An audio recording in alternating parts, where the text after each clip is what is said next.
আসসালামু আলাইকুম everyone, welcome to ফিজ মেনু ইঞ্জিনিয়ারিং কোয়েশ্চেন ব্যাংক সলভের পার্ট 3 ভিডিওতে তোমাদের সবাইকে স্বাগতম।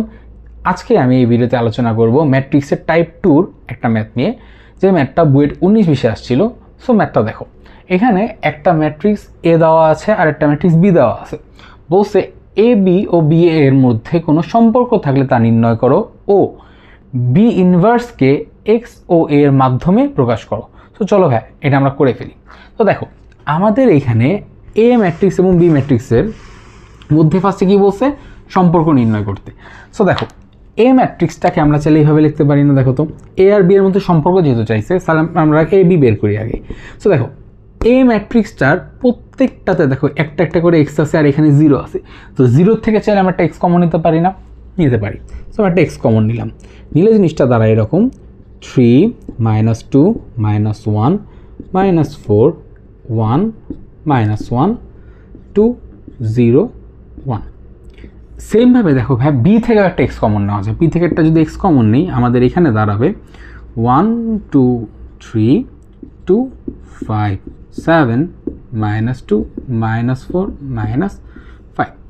সো আমাদের এখানে যেহেতু সম্পর্ক বের করতে বলছেন, এটা ইঞ্জিনিয়ারিং রিটেনের একটা কোয়েশ্চেন। সো আমাদের এখানে গুণ করে টোরে বের করার দরকার নেই, আমরা ডাইরেক্ট ক্যালকুলেটর দিয়ে এই টার্মটা এবং এই টার্মটা গুণ করব, গুণ করলে যা আসে বসায় দিব। সো দেখো গুণ করলে এখানে আসবে হচ্ছে একটা আইডেন্টিটি ম্যাট্রিক্স, অর্থাৎ 1 0 0 0 1 0 0 0 1, হুইচ ইজ আমরা বলতে পারি x² i।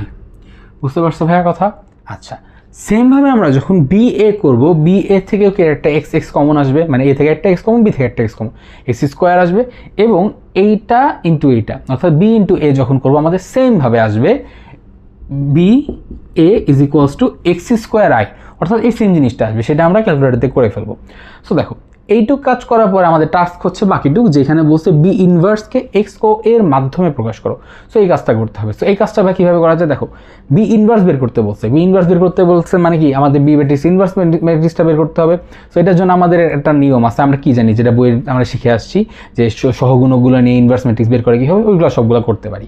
বাট কথা হচ্ছে দেখো তোমাকে স্পেসিফিক্যালি বলে দিছে যে বি ইনভার্স তুমি বের করবা এক্স ও এর মাধ্যমে। সো এইটা যখন তোমাকে স্পেসিফিক্যালি বলে দিবে, তখন কিন্তু আর তোমার ওই যেই মানে গতানুগতিক বড় একটা নিয়ম, ওই দিকে তোমার যাওয়া লাগবে না, তুমি খুব ইজিলি এখান থেকে বের করে ফেলতে পারবা। কীভাবে দেখো, আমাদের বলা আছে যে আমরা বের করছি যে A B is equals to B A is equals to x² i। So এই জিনিসটাই আমরা খাটাবো।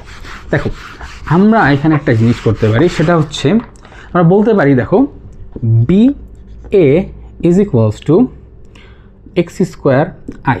তো সেখান থেকে আমরা বলতে পারি বা a is equals to x² i B inverse. So I আর বি ইনভার্স গুণ করলে তো জাস্ট বি ইনভার্সই থাকবে। আমরা এখান থেকে বলতে পারি পরে বা B inverse equals to A divided by x²। So এখন দেখো এ একটা ম্যাট্রিক্স, নিচে ডিভাইডেড বাই x²। সো আমরা কী করবো ভাই, এখানে আমরা x²টা ডিভিশনে রাখবো নিচে এবং এ ম্যাট্রিক্সটাকে বসায় দেবো। এই ম্যাট্রিক্সটা কী ছিল, 3x - 2x divided by minus x, নিচে 4x মাইনাস আর এখানে x minus x 2x 0x। So দেখো ভাই কী হবে, এই ম্যাট্রিক্সটা থেকে এখন আমাদের x²টা ডিভাইড হয়ে যাবে, ভাগ হয়ে যাবে। সো ভাগ হওয়া মানে কি, ম্যাট্রিক্স থেকে সবগুলো থেকেই ভাগ হয়। সো ভাগ হলে জিনিসটা দাঁড়াবে এরকম, এখান থেকে x² কাটা গেলে থাকবে 3/x, এখান থেকে x² কাটা গেলে থাকবে -2/x, এখান থেকে কাটা গেলে থাকবে -1/x, এখানে থাকবে -4/x, এখানে থাকবে 1/x, এখানে থাকবে -1/x², এখানে থাকবে 2/x, এটা 0, এখানে থাকবে 1/x। সো হয়ে গেল আমাদের বি ইনভার্স। এটাই হচ্ছে আমাদের বি ইনভার্সের মান, তাই না? সো বি ইনভার্সকে দেখো এক্স ও এর মাধ্যমে আমরা এক্সপ্রেস করে ফেলছি, তাই না? সো এটাই হচ্ছে আমাদের answer, B inverse is equals to 1/x² A, অথবা ম্যাট্রিক্সটা হচ্ছে এরকম। আশা করি বুঝতে পারছো। দেখা হবে নেক্সট কোনো ভিডিওতে। আসসালামু আলাইকুম।